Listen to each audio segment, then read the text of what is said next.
Cognition is defined as the mental process of knowing something.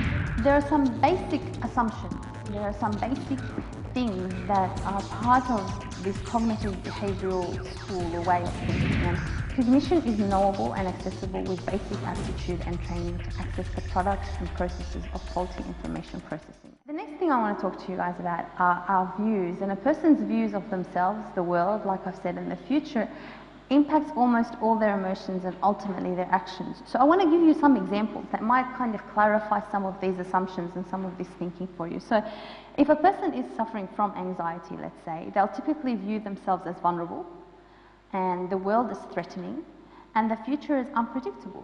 And that will result in them having increased feelings of anxiety, depression, insecurity, lack of confidence, and so on and so on. And it is because of their beliefs about the world.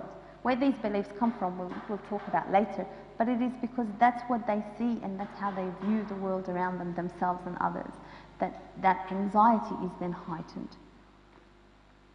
Another example is the person who's paranoid, and they might view themselves as victimized, the world is hostile and treacherous, the future is dangerous, and that will result in hypervigilance and constant suspicion and lack of trust and distancing themselves from others because they have this core belief about others that they're going to victimize them and they're going to be hostile towards them. So again, they'll find evidence that fits into that puzzle. So how do we then find out what a person's core beliefs are, or how do we then get to go from our person's emotions using empathy to what they really think of themselves, others, and the world that they're in? And there's a few techniques that we use to do that. There's two styles of questioning. The first one is what's called guided discovery, and it involves asking informational questions like, can you give me a specific example? So when a person comes into my office and sits down and says, look, Irini, and I ask, what brings you to see me? And they say, look, I don't know, Abuna asked me to come see you. Like, okay, well, tell me a bit about myself. There's nothing to tell. Everybody hates me. No one likes me. I don't get along with anybody. No one cares about me. And I say, okay. And we go through some basic empathy. But at some point, if this continues, one of my questions would be, can you give me a specific example where everyone in a particular situation hates you? And so it asks the person to stop and to critically assess their thought process and to critically assess what they're actually saying, because the words that we speak are quite powerful, and if we say them for long enough, we start to believe them and act out in them, and it affects our behavior. But that's done while still listening empathically. That's done while there's still concise and frequent summarizing. So remember, one of the tools we spoke about with empathy is that when a client is stuck, when the person that you're helping is stuck, just to retell them what they've said can get them moving again. Summarizing in this instance does the same thing. In CBT, when a person is going through a guided discovery, when they're starting to make global statements like everyone hates me or I'm a complete failure, summarizing them hearing that being repeated to them, someone saying to them, so what you're saying is you're a complete failure, forces them to stop and to actually consider what they're saying a bit more seriously, and forces them to stop and to actually think about the thought process that's happening behind it. Other questions like, what would you make of this? Or how does this fit with that situation that you've told me about? Or what would you, and I say this often, especially to young people, I say to them, well, what would you tell a friend if they came and told you this same situation? And suddenly they have all the answers in the world, and they have all the arguing thoughts to combat the negative thinking that they might be stuck in. There's another style of questioning though, and that's called Socratic questioning, and it assumes that the client has the knowledge to answer and that they only need guidance to relevant issues where they can reevaluate previous conclusions and construct new ideas. So this style of questioning is more about, well, tell me a bit more about this particular situation, tell me a bit more about what's happening here. What do you think the reason behind that is? And asking them to stop and to actually consider the reasons and the thought process behind what they're saying. So I want to actually read you one script of what's called a guided discovery style of questioning. So the client would say, I'm a complete failure in every way. And so the therapist says, well, you look sort of deflated when you say that. Do you mean deflated? And the client says, yes, my life's a complete mess. Deflated is putting it mildly. So the therapist says, what do you mean a complete failure? And the client says, I've completely messed up my life. I haven't done anything right.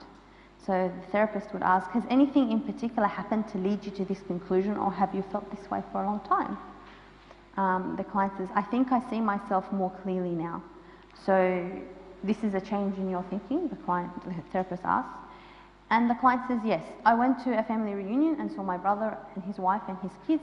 They all looked so happy, and I realized that my family is not happy and it's all my fault because of my depression.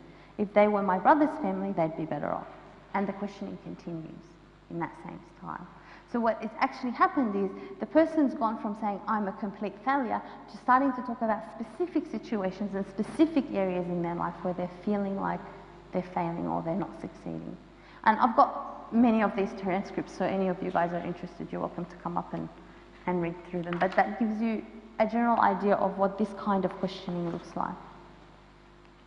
But before we can start to actually address what are called core beliefs, we need to understand how this thought process works, how this cognition works, and it's in layers. At the very bottom, you've got a diagram there that I think displays this quite clearly. At the very bottom, there's what's called core beliefs. So an example of that is, I'm inadequate, or I'm a failure, or I'm hopeless. Those final statements, those absolute statements we make about ourselves or others or our environment. But they're usually way beneath the surface. What often comes up are what's called automatic thoughts. But before we get to them, there's actually a level in between what are called our core beliefs and what's called our intermediate beliefs or intermediate thoughts. And these intermediate thoughts have three components. They have attitude, assumptions, and rules. So attitude, an example of that is it's terrible to be inadequate. It's such a negative thing to be a failure, right? And assumptions, if I work extra hard, I can be okay. That's a positive assumption. The negative is, well, if I don't work hard, I will fail, right? And the rules are, I should always do my best and be great at everything I try. Now, very few people can sit down and tell us that this is the thought process that they have. But what happens is, as we question a person, you'll start to see that you could start to actually fill in each of these boxes with how you go from feeling I'm inadequate, that core belief, to the very top automatic thought. And automatic thoughts, we're going to talk about them in great length, are things that just come into a person's mind in a given situation. They're almost impulsive reactions to an event. So some automatic thoughts are, I can't do this. And they're things that happen almost without the person realizing it, but they are little red flags, they are indicators of those core beliefs a person has about themselves that are lying beneath the surface. So I want to spend some time going through these three different levels and explaining in a bit more clarity, hopefully, what each of these is. So we want to start with identifying what our automatic thoughts are, or how this even is relevant to our thought process. And automatic thoughts were for some time called self-talk, and it's about the ongoing internal dialogue or inner conversation we have with ourselves. It's this inner voice is a natural process of mental functioning which emerges from the unconscious mind, bringing into the consciousness many of the meaningful beliefs, ideas, rules, assumptions, expectations, etc., which usually remain submerged. Again, wordy. But what it's saying is, it's that conversation we have with ourselves. And I have a really good example for you. It's a short story, but I want you to try to imagine this. You're alone at home, you're getting into bed, and it's just after midnight when you hear a sudden noise downstairs. Someone is there. A break-in, home invasion. Fear sends you into a state of panic. You freeze. What can I do? Flee, stand and fight with the undersized cricket bat beside the fridge? I'll lock the sliding door to the stairs. That might slow them down. You pause. Then it hits you. Andrew, your brother-in-law, is due to drop in from interstate and knows where the back door key is hidden. You relax and call out to Andrew a welcome and make himself at home. When you return to bed, more than a little relieved and slightly embarrassed at your overreaction, Your mind continues to whirl for some minutes as you reflect on the catastrophic emotional effect of your misinterpretation. So what I'm talking about when I'm talking about automatic thoughts is something that happens to every single human being. I don't think there is a person in this world that can sit and say that they don't have these automatic thoughts that come into their mind. And the example I have given you isn't an unhealthy one, it's quite a normal one, it's quite a common one. But there are some characteristics of automatic thoughts that we need to be aware of. The first thing is that they're rapid. They're extremely difficult to turn off. They're very specific. They are believed to be learned from a very young age. So in that example, I'm going to read a bit too much into this, but it could be that this person at a very young age was always told that you've got to lock the doors, you've got to lock the windows because someone can break in at any time and you've got to secure the house and it's extremely important. So that's kind of like the first thing that comes into their mind. Or it could be that they've watched the news a few times and that's affected the way that they think. But in other situations, it can be very much what we have learned in childhood. And it's experienced in what's called shorthand. It's not a detailed thought that comes into a person's mind. It's usually just a flash or an idea or a word. It's not always a deep, long story that a person starts to think of first off. And it's very individual in content. A person's self-talk isn't the same as anyone else's. It's brief, and it often seems possible, you know, that it could very well have been an invasion or a break-in. It's not an impossible scenario. And it's often experienced as images rather than words. It's spontaneous. It's usually believed, but it can also be challenged. Now, like I said, in the example I've given you, this is not entirely unhealthy to think this way. It just is. But for a person to start to identify what negative self-talk they have, they need to start to know some common cognitive distortions that people have. And the first one is this all or nothing thinking. So if I'm not a success, I'm a failure. So this is often reinforced or even initiated by parents and continues into much later life. So comments like, you came second, what did the person have who came first more than you? An extra arm, an extra leg, an extra brain? How come you didn't come first? Why is it that you've come second? Second isn't good enough. Right? A comment made in childhood to motivate the child to do better, but often stays with a person. Or you got 98%, what happened to the other 2%? You know, this all or nothing thinking. I must be a complete success, otherwise I'm a failure. Number 2 is catastrophizing, or I call this fatalistic thinking. And it basically means that everything is a disaster. A person predicts the outcome of the future negatively without even considering any other possible scenarios. I'll be so upset when this happens, I won't be able to function at all. I'm going to stand up there, I'm not going to know what to say, and I'm just not going to say anything. And I've already predicted the outcome of something so negatively without stopping and assessing all other options. Number 3 is disqualifying or discounting the positive. It's only the negative events that matter, the positive ones are overlooked. So just because I feed and look after my kids and, you know, I provide for them, that doesn't mean I'm a good parent.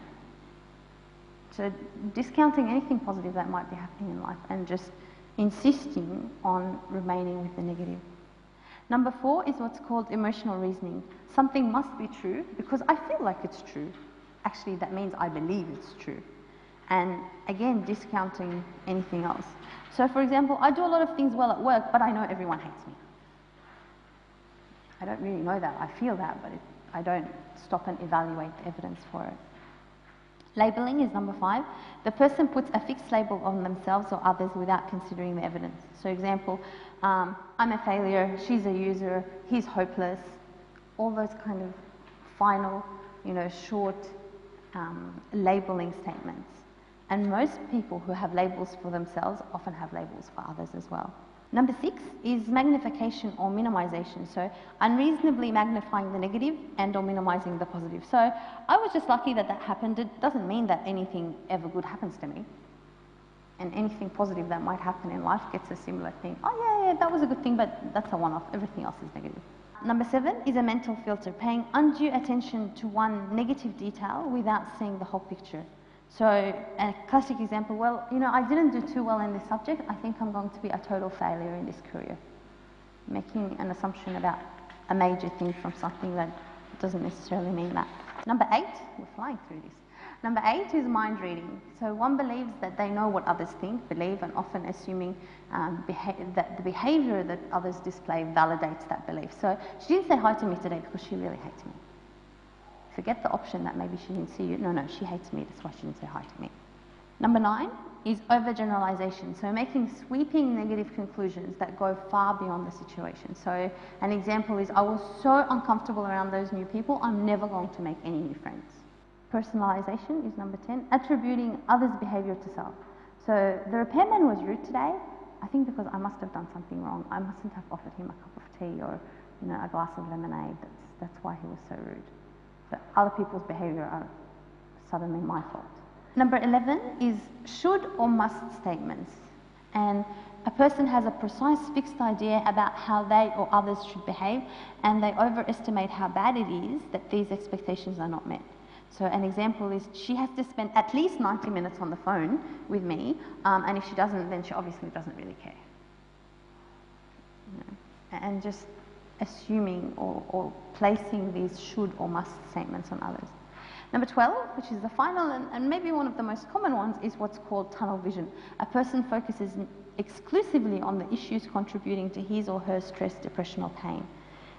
This thought process often keeps a person stuck in that situation. So a person that's facing an issue, rather than seeing every aspect of their life, stops and only thinks about that day and night and day, and it becomes their tunnel vision and becomes their focus, that they no longer can appreciate, they can no longer have a sense of relief from anything else happening in their life. That becomes everything. One way of actually stopping and starting to find out what these thoughts look like, and helping a person identify and correct what we call irrational beliefs or thoughts that are destructive, is doing something called a thought record. And you've got a template there, and it's not meant to be this small, it's meant to be quite big, and you have a lot of room and maybe even one column per page if need be. But what a person is asked to do, and that's why I say this kind of therapy or this kind of counselling model is one that can be taken away and used by people individually, because there are tools here that any person can do. And the first column has situation. So what happened? What was the trigger event? What caused the events that followed or the emotions that followed? Second column is the emotion. So describe the emotion or the mood and the intensity that you felt at the time. What were you thinking? What were you feeling? And rate that mood from 0 to 100%. And the automatic thoughts. So things like, what was going through my mind just before I started to feel this way? What does this say about me? What does this mean about me, my life, my future? What am I afraid might happen? What's the worst thing that could happen if this is true? What does this mean about other people and what other people feel or think about me? And what does this mean about what images or memories do I have of this situation? So they're just some questions to trigger the person to think of, well, what was the first thing that came into my mind, basically?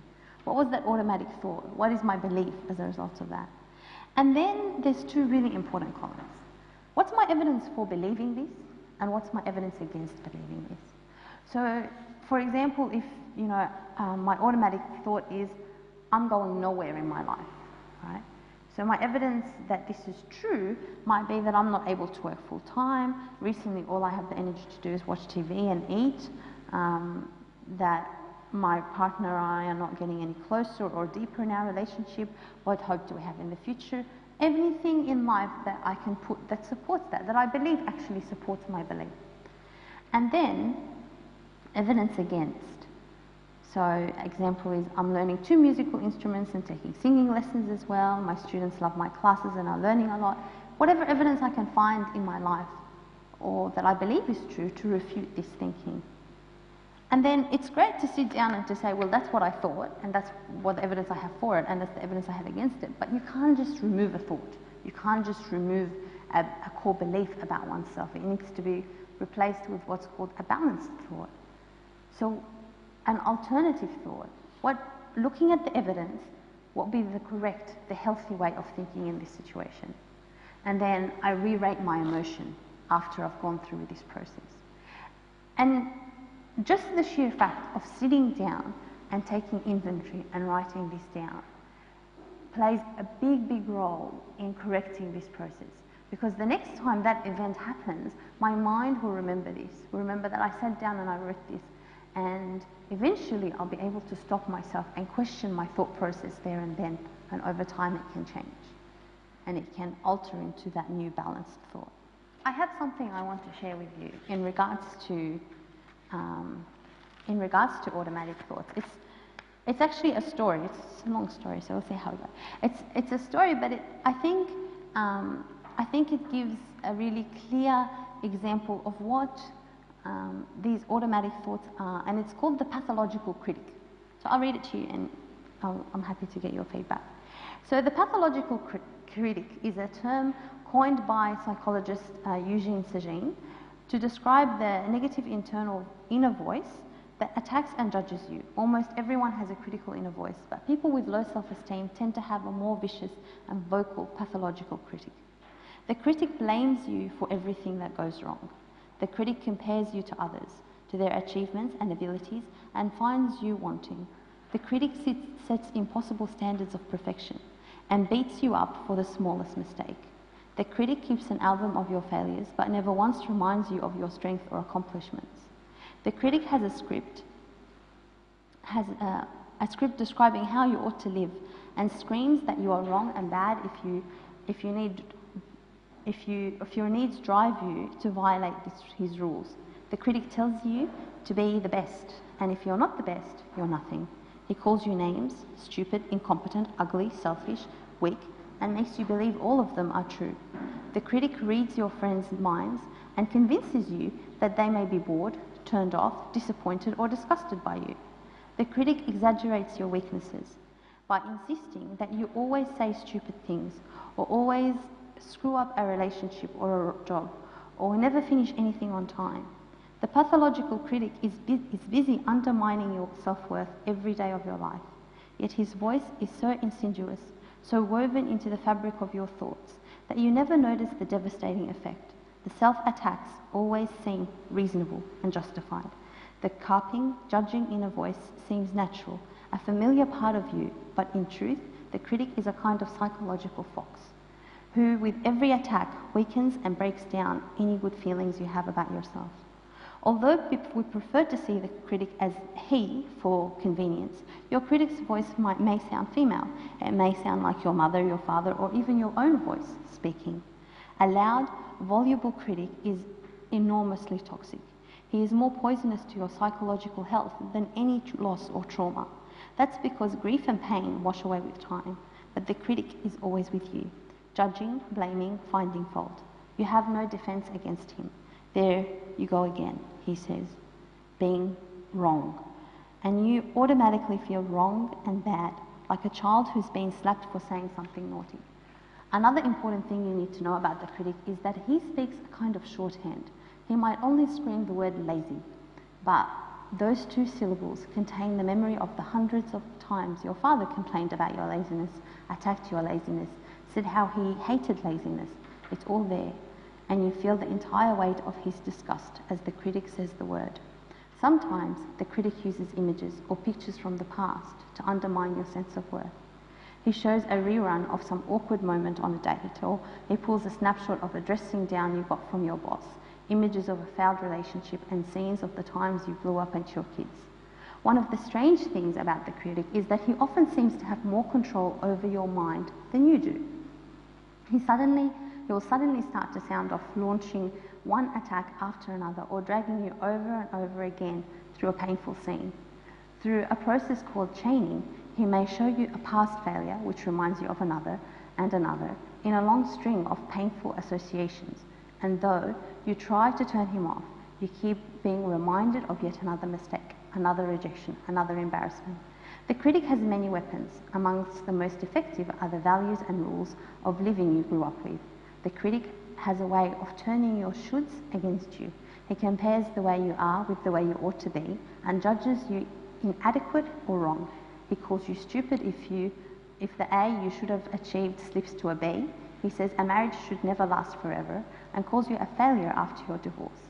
He says a real man supports his family and calls you a loser when you are laid off from your work. He says the kids come first and calls you selfish when you crave some nights off. And although the critic seems to have a will of his own, his independence is really an illusion. The truth is that you are used to listening to him, so used to believing him that you have not yet learned how to turn him off. With practice, however, you can learn to analyse and refute what that critic says. You can turn him off before he has a chance to poison your feelings of self-worth and replace him with a supportive metaphor such as a healthy coach, a wise advisor or a good friend. I think that is probably the best description of what these unhealthy automatic thoughts look like. So what this whole process is about stopping those thoughts in their tracks and starting to evaluate where they come from and starting to see what of these thoughts have a foundation and a basis. What of these thoughts am I going to choose to keep and what of these thoughts am I going to work on replacing or altering?